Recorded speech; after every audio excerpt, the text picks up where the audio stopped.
நேற்றைக்கு முன்தினம் திராவிட முன்னேற்ற கழகத்திலே இருந்து நாங்கள் அவர்கள் கொள்ளையடித்த பணத்தை எடுத்து அதை நாங்கள் மக்களுக்கு கொடுப்போம் என்று நம்முடைய மாண்புமிகு ஒன்றிய பிரதமர் அவர்கள் ஒரு வெத்துவேட்டு சொற்றொடரை உதிர்த்திருக்கின்றார். ஏற்கனவே டிமானிட்டைசேஷன் வந்த பொழுது கருப்பு பணத்தை எடுத்து நம்முடைய அத்தனை பேர் வங்கிகளிலும் 15 லட்சம் போடுகிறேன் என்று சொன்னாரே, அது என்னானது? CAG ஊழல் அறிக்கை கொடுத்திருக்கிறது ஒன்றிய அரசின் ஊழல்கள் குறித்து. அப்ப அந்த ஊழல் பணத்தை எல்லாம் யார் எடுத்து யாருக்கு தருவது? தேர்தல் பத்திரங்கள் குறித்து இப்பொழுது உச்சநீதிமன்றம் ஒரு தீர்ப்பை வழங்கி இருக்கின்றது. அதிகமான அளவு தேர்தல் பத்திரங்கள் பிஜேபிக்கு தான் கொடுக்கப்படுகின்றது. அப்ப அந்த ஊழல் பணத்தை எடுத்து யார் யாருக்கு கொடுப்பது? சொல்லுவதையெல்லாம் எங்கள் ஊர் பக்கம் சொல்வார்கள், கேப்பையிலே நெய் வடிகிறது என்றால் கேட்பவருக்கு புத்தி எங்கே போனது என்று. தமிழ்நாட்டு மக்கள் ஏமாற மாட்டார்கள். பகுத்தறிவும் சுயமரியாதையும் மான உணர்வும் மிக்க புத்திசாலிகள். உங்களுக்கு தக்க பதிலடியை வருகின்ற நாடாளுமன்ற தேர்தலிலே அவர்கள் நிச்சயம் தருவார்கள். பேரறிஞர் அண்ணா அதைத்தான் சொல்லுவார், சுயமரியாதைக்காரர்களுக்கு இரண்டே இரண்டு எஜமானர்கள் தான். ஒன்று மாநில மக்களாகிய நீங்கள், இன்னொன்று மனசாட்சி. இந்த இரண்டை தவிர வேறு எந்த அதிகார மையங்களுக்கும் நாம் மதிப்பளிக்கலாம், மதிப்பளிக்க வேண்டும், ஆனால் அஞ்ச தேவையில்லை என்று சொல்வார். அந்த அஞ்ச தேவையில்லை என்றுதான் இன்றைக்கு இந்த பாசிச ஒன்றிய பாஜக அரசை எதிர்த்து நாங்கள் ஒன்றிய அரசிற்கு கொண்டு வருகின்ற திட்டங்கள் எங்களுக்கு வந்தால் நிச்சயமாக நாங்கள் மதிப்பளிப்போம். ரொம்ப மகிழ்ச்சியான விஷயமா இங்க பெண்களுக்கு தான் கூடுதல் இடஒதுக்கீடு இருக்கு. நீங்க தான் நிறைய எண்ணிக்கையில் இங்க நம்முடைய தளபதி காப்பது மண் உரிமையா பெண் உரிமையா என்பதை மிக அழகாக பாட்டு பட்டிமன்றத்தில் எப்படி விளக்குகிறார்கள் என்பதை கேட்பதற்கு ஆர்வமுடன் வந்திருக்கிறீர்கள். உங்கள் அனைவருக்கும் என்னுடைய அன்பான நன்றியும் வணக்கமும். இந்த இடத்திலே இந்த நிகழ்ச்சி நடப்பது என்பது எனக்கு கூடுதல் மகிழ்வு, மனநிறைவு. ஏனென்றால் சமீபத்திலே தான் என்னுடைய நாடாளுமன்ற உறுப்பினர் நிதியிலே இருந்து இந்த பேருந்து நிலையம் இங்கே நம்முடைய மாண்புமிகு அமைச்சர் மரியாதைக்குரிய மாவட்ட செயலாளர் அண்ணன் மாசு அவர்களால் இந்த இடத்திலே திறந்து வைக்கப்பட்டது. அன்பிற்குரிய பாஸ்கர் அவர்கள் தொடர்ச்சியாக இங்கு ஒரு பேருந்து நிலையம் வேண்டும் என்று உங்களுக்காக வேண்டுகோள் வைத்தார். அதனை உடனடியாக நாம் நிறைவேற்றியும் தந்தோம். கூடுதலாக இந்த இடத்திலே இருந்து பேருந்துகள் வேண்டும் என்று அன்றைக்கு சில தாய்மார்கள் இந்த திறப்பு விழாவின் போது சொன்னார்கள். அதனையும் உடனடியாக நாம் கவனிக்கின்றோம். வேளச்சேரி பகுதியை பொறுத்தவரை பல முறை பல்வேறு கோரிக்கைகளுக்காக மத்திய அமைச்சர் அவர்களை சந்தித்து பேசி இருக்கின்றோம். மிக குறிப்பாக வேளச்சேரி அந்த கிருஷ்ணா கேட்டிற்காக தொடர்ந்து அன்றைய சட்டமன்ற உறுப்பினர் நம்முடைய வட்டச் செயலாளர் மதி அவர்களோடு IIT டைரக்டர் அந்த அமைச்சர் அவர்களை சந்தித்து அந்த வாசல் கதவு திறந்து விட வேண்டும் என்று கோரிக்கை வைத்தோம். மிக சமீபத்திலே பெய்த மழையின் பொழுது IITயிலே இருந்து வெளிவருகின்ற அந்த தண்ணீர் வேளச்சேரி தெருக்களிலே கலக்கிறது என்று ஒரு குறை நமக்கு தெரிவிக்கப்பட்டது. அதனையும் ஒரு கடிதமாக எழுதி கொண்டு சென்று போய் அமைச்சரிடம், மத்திய ஒன்றிய அமைச்சரிடம் கொண்டு போய் கொடுத்தோம். ஒரு நாடாளுமன்ற உறுப்பினரின் பணி என்பது தொகுதியிலே மக்களுடைய குறைகளை கேட்டு அதனை ஒன்றிய அரசு தீர்க்க வேண்டும் என்றால் அதற்கு கொண்டு செல்வதுதான்.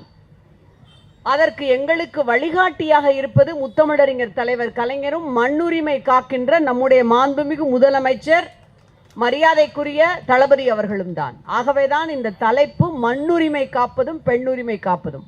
வர்றதுக்கு முன்னால பேராசிரியர் அழகா NSK உடைய பாடலை பாடினாரு. ரொம்ப நல்லா அந்த சிரி சிரிங்கிற பாடலை பாடினாரு.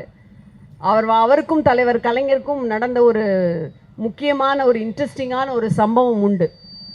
தலைவர் கலைஞர் வசனம் எழுத வேண்டும் என்று இந்த மணமகள் படத்துக்கு பின்னால் வசனம் எழுத வேண்டும்னு NSK தலைவர் கலைஞரை பார்க்க போகிறாரு.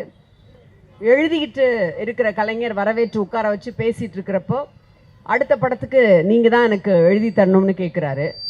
நிச்சயமாக பண்ணுறேன் அப்படின்னு தலைவர் கலைஞர் சொல்கிறாரு. சம்பளம் எவ்வளவு அப்படின்னு கேட்குறாரு. சம்பளத்தை பற்றி எனக்கு ஒன்றும் இது இல்லை, நீங்கள் கொடுக்கறது தான் சம்பளம்னு தலைவர் கலைஞர் சொல்கிறாரு. அப்படியா அப்படின்னு 3 0 போட்டு இது பரவாயில்லையா அப்படின்னு கேட்குறாரு. பரவாயில்ல அப்படிங்கிறாரு தலைவர். அப்புறம் அந்த 3 0க்கு அப்புறம் ஒரு 1 போட்டு போனால் போட்டோம் இது பரவாயில்லையா ₹1 கேட்குறாரு. நம்முடைய தலைவர் கலைஞர் ஒன்றும் பேசாமல் அந்த பேப்பரை அப்படியே வாங்கி இப்படி திருப்புறாரு. அது ₹1000 வருது. இதுதான் தலைவர் கலைஞருடைய சமயோசித சொல்லாடல் என்பது. அந்த இடத்திலே எந்தெந்த விஷயங்களை முன்னெடுக்கிறார்களோ அது தந்தை பெரியாரிடமிருந்து கற்ற ஒரு வித்தை.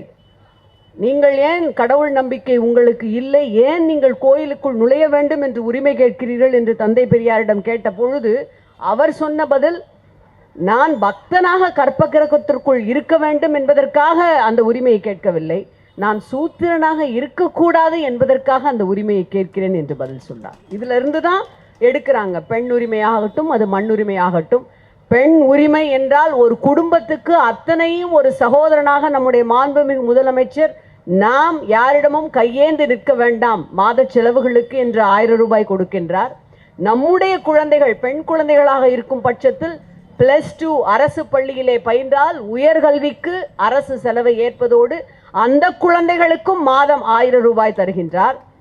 ஆண் குழந்தையாகட்டும் பெண் குழந்தையாகட்டும் அந்த திட்டத்தை இப்பொழுது ஆண் குழந்தைகளுக்கும் தமிழ் புதல்வன் என்று இந்த நிதியாண்டிலே விரிவாக்கம் செய்திருக்கின்றார்.